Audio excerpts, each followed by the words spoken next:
नहीं नहीं, अभी बहुत सारी सीटों पर कीन कॉन्टेस्ट चल रहा है और हमें लगता है कि हमारा जो स्ट्राइक रेट है वो बढ़ेगा। और दूसरा, आप सब लोग जानते हैं कि लोजपा नकारात्मक राजनीति कर रही थी बिहार के अंदर और किस पूर्वाग्रह से ग्रसित थे चिराग पासवान जी। अब जनता ने उन्हें जवाब दे दिया है, तो कहीं ना कहीं एक वोट कटवा की भूमिका में वो लोग आना चाहते थे। जनता का जवाब स्पष्ट नहीं है। देखिए अभी 123 सीट पर एनडीए की बढ़त है, जो कि 133 से 123 सीट हो गई है।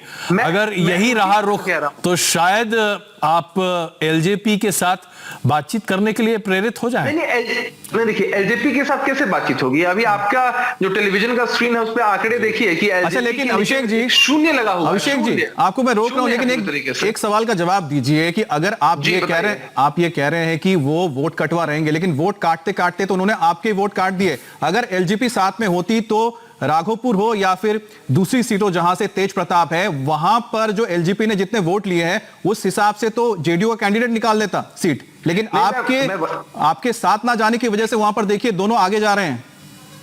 नहीं, ये बात तो हमने कई बार प्रेस वार्ता करके भी बताई है कि भाई साथ क्यों नहीं लेके आए कि लोजपा नहीं, अब उनको साथ रहना ही नहीं था। आप अगर कोई अगर जाना चाहेगा तो आप उसको रोक पाएंगे? जाने वाले को आज तक कोई रोक पाया है? उनकी मंशा ही वही थी, पूर्वाग्रह से ग्रसित थे, आरजेडी की बी टीम की तरह काम कर रहे थे। अगर इतना ही वो नरेंद्र मोदी जी के हनुमान होते तो आखिर राघोपुर। चलिए इसका जवाब मैं संजय जी से ले लेता हूं। संजय जी, ये हम उस तरह से नहीं सोचते हैं। नीतीश कुमार जी समाज के हर तबके को लेकर चलते हैं, चाहे वो हिंदू हो, मुस्लिम हो, सिख हो, ईसाई हो, हम काम करने पर विश्वास रखते हैं। अब कोई भी पार्टी बाहर से आती है, लोकतंत्र में तो हर किसी को अधिकार है भाई, कोई निर्दलीय भी चुनाव लड़ सकता है। तो ऐसी परिस्थिति में अगर वो नहीं जाहिर सी बात है, लेकिन आपके पसंदीदा वोट पर अगर आज एमआईएम कब्जा कर लेता है तो आपको नुकसान होगा बतौर पार्टी, हो सकता हो भी रहा हो।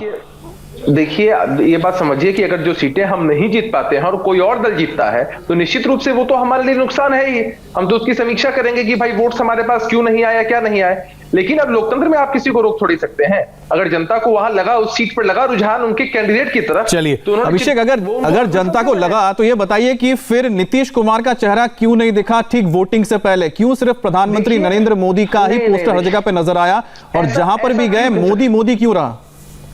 अच्छा, मैं एक पटना में बड़ा पोस्टर लगा दूं मोदी जी के बगल में आपका, तो आपका भी चेहरा दिखाई पड़ेगा। नहीं, लेकिन देखिए मेरा चेहरा कोई जानता नहीं है। नीतीश कुमार 15 साल से वहां पर मुख्यमंत्री, अब दोनों में बहुत फर्क है। पूरा अभिषेक, उसमें बहुत फर्क है। मेरा पोस्टर लगे, आपका पोस्टर लगे, वो मायने नहीं रखता, लेकिन अगर नीतीश कुमार का पोस्टर लगे मायने रखता है। वहां पर नीतीश कुमार का पोस्टर नहीं था पटना में। मैं जवाब दे रहा हूं, सिर्फ पोस्टर से राजनीति थोड़ी होती है। प्रधानमंत्री जी का पोस्टर भारतीय जनता पार्टी की तरफ से लगाया गया और कौन सी इसमें बड़ी बात है? वैसे ही तेजस्वी यादव जी का पोस्टर आरजेडी की तरफ से लगाया गया।